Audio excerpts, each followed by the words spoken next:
Top of the morning to you. I'm going to do some work today on some cold chisels and some punches and drills, and thought maybe people might be interested in this. Some of these are ones I have obtained through garage sales. You can get them pretty cheap.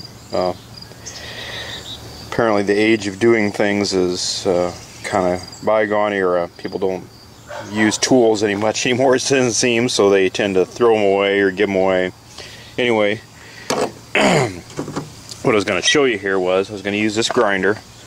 That's a like a 1955 Craftsman grinder that I paid $1 for at the salvage yard.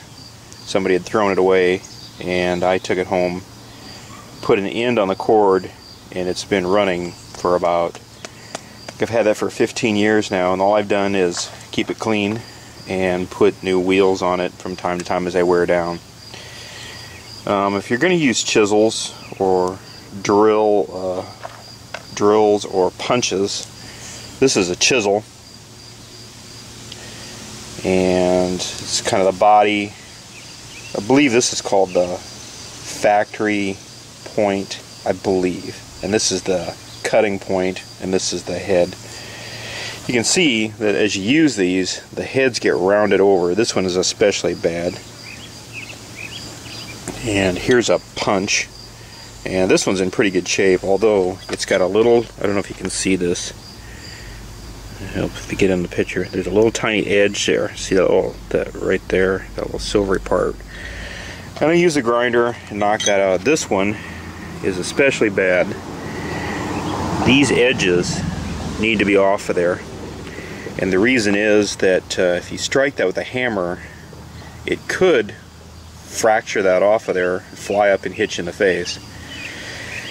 If you're using a cold chisel or a punch, you probably ought to have a pair of goggles on, or safety glasses anyway, and I usually have a glove just in case you're gonna it's kind of inevitable you're gonna hit your hand unless you use a big pair of pliers or vice grips to hold them.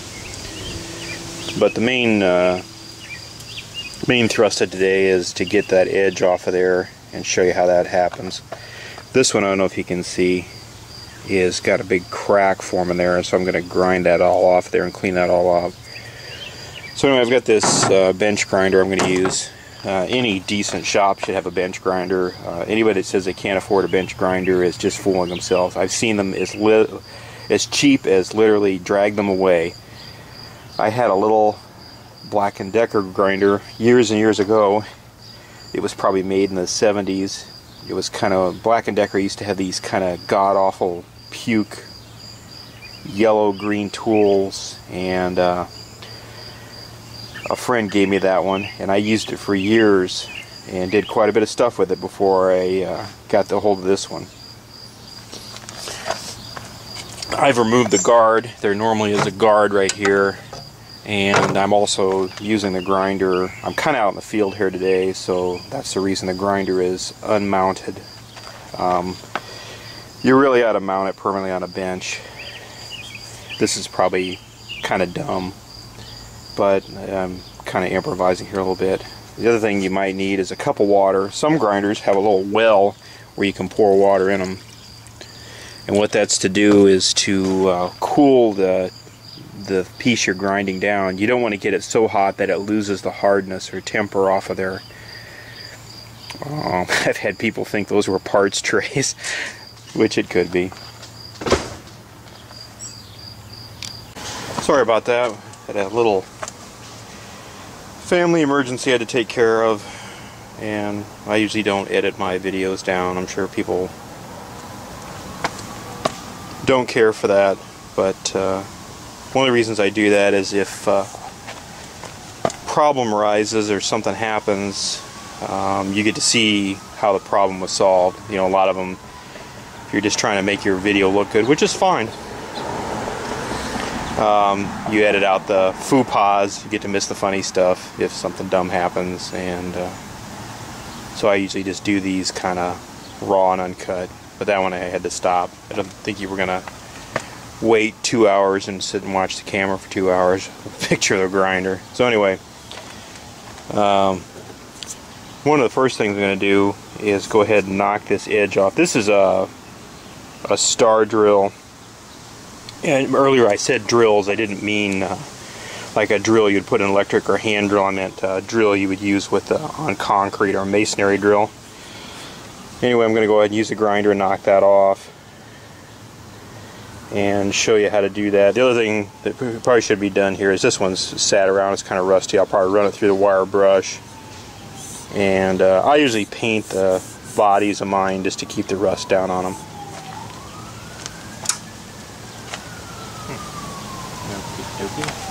Oh, plug it in here.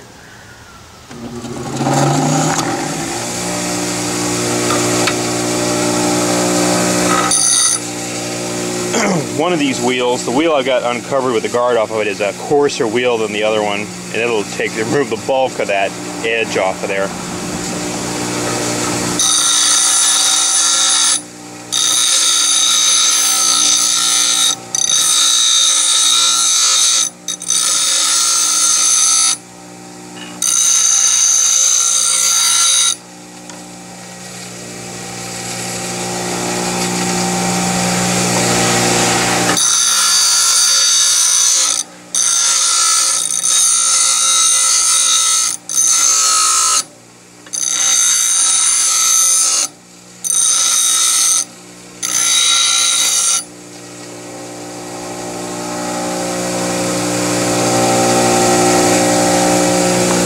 What I like to do is when I go ahead and dip that in the water, I check it with my hand to make sure that it really is cooling off. You can see here that the edge is starting to get removed. There's still some pieces there.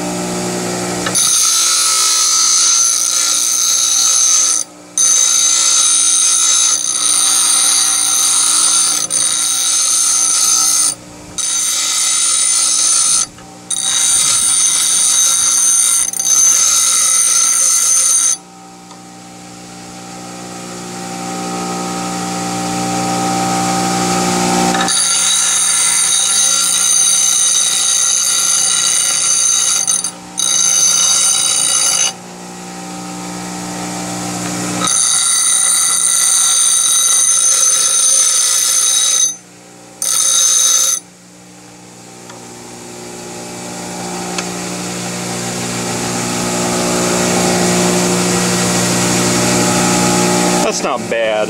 What I've done is I've taken that down about 1/4 of an inch, and I've removed most of that mushrooming there. This drill has seen, this drill has seen some really rough life. The other thing I like to do too is I'll take and flatten the head out on these things and level them off.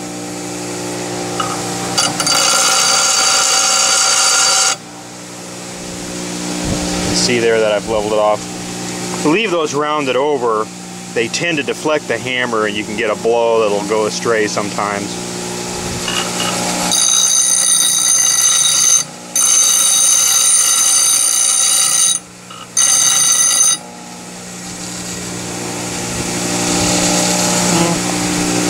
That one's not too bad.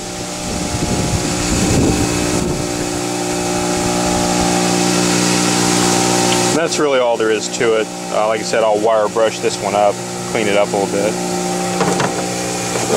On this punch, it's in pretty good shape. It just needs to be wire brushed off.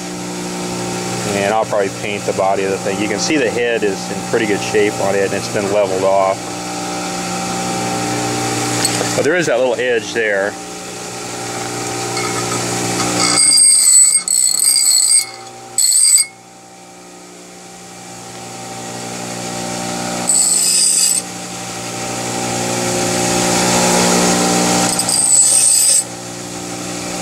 And that's all there is to that. Okay, I took that edge right off of there. And I probably should level that off, make sure it's level.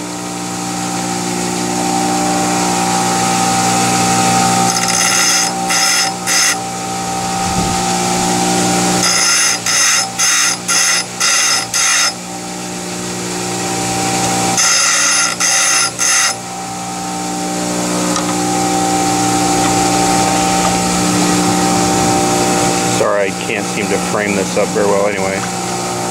You can see that I've leveled that off. That's pretty much ready to go other than brushing that all up. On this big chisel, there's a bad crack there. That might take quite a bit of work to get that off. The other thing on these big chisels is you can sharpen this edge on there, and that angle is typically 60 degrees, and you can measure it with a protractor. I've seen them between 70 and 50 degrees, and the steeper the angle, the more meat is going to be behind the thing, and the longer it's going to try and keep the edge, but it's going to be harder to make a precise cut. The less of an angle, down to 50 degrees, it's going to make it so you can make a sharper cut, but the edge will be less likely to stay there, basically because there's more meat behind the steeper angle. And you can get a tool, matter of fact they make little jigs that measure that angle. Usually I just kind of eyeball them and follow the existing one. If they get so screwed up you can't figure it out, I usually measure them with a protractor.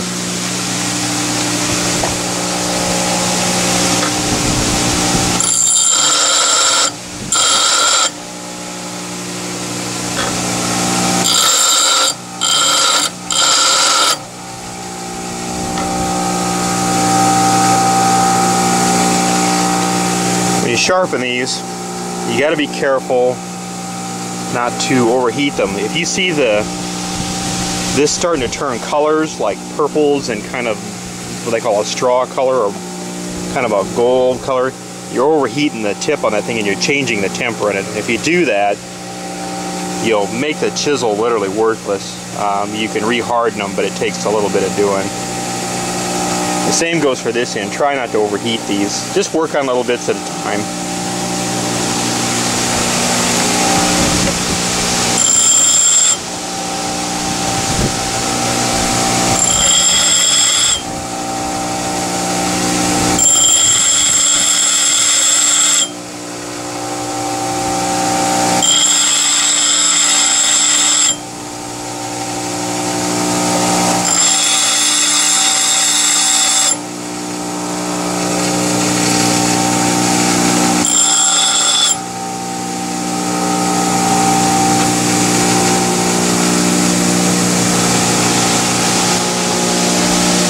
That one's getting pretty sharp.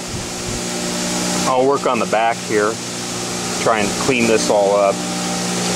Sometimes these get so screwed up that you're better off putting them in a cutoff wheel or a hacksaw or a bandsaw and just cut them down and just starting completely over again.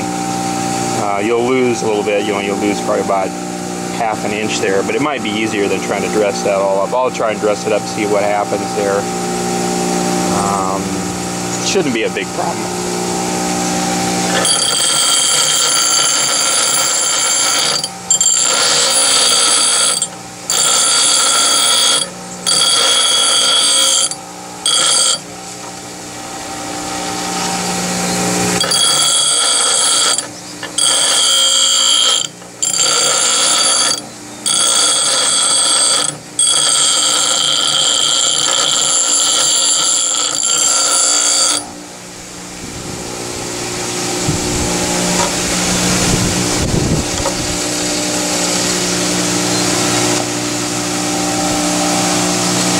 This is probably about as exciting as watching paint dry, but it does take some time to do this. One of the good ways you can do this and learn something is go to a garage sale or estate sale or an auction, and you can buy a flat of chisels for $5. Buy some beat up ones and work on them yourself. You know, you're really not out anything, and the learning experience is way worth more than the $5 you paid. You can see this one's starting to, those cracks are starting to get exposed. You can see where they could be dangerous, like this whole chunk here could fly off. Just going to see if I could get my pocket knife under there and knock that piece off and show you.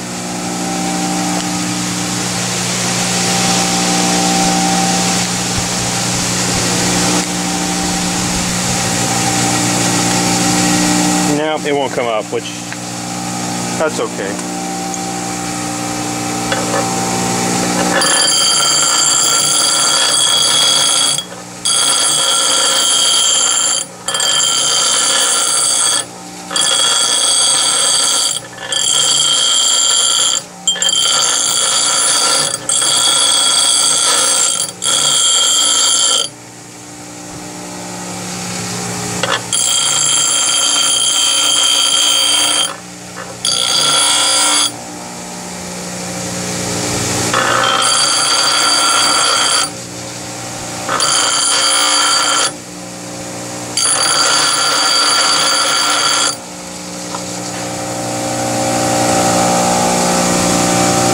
Keep in mind too is the heavier a chisel is, the longer you probably can grind on it before you'll start losing a temper because there's so much metal there. A smaller chisel, like a little punch or a small half-inch or quarter-inch chisel, would be easily overheated if you leave it on there too long.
Okay, here's a good example, if you can see this or not.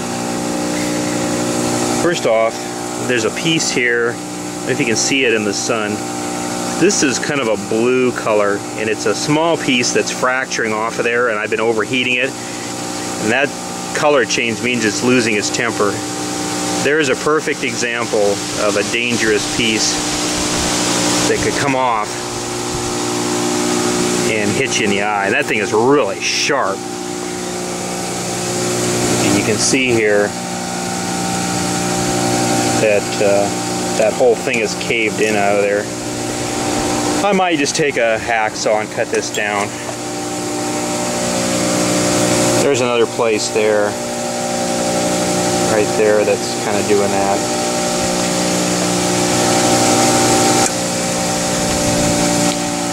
Another way you can work on these is in the belt sander. If you have a stationary belt sander, that makes a pretty nice platform to work on these on. The other thing you could do is you could use a portable belt sander if you've got one that you can fix to a table. Some of those have ways to turn them upside down and turn them into little baby belt sanders. That works too. Do what you think is right. Do something that's, you know, you're comfortable with and it's safe. You know, if you use the belt sander upside down and you knock the thing over, it could take off on you and end up in a neighboring county. If you're going to work on this stuff, get some safety glasses and make sure you get some noisy neighbors that ruin your video, which is fine.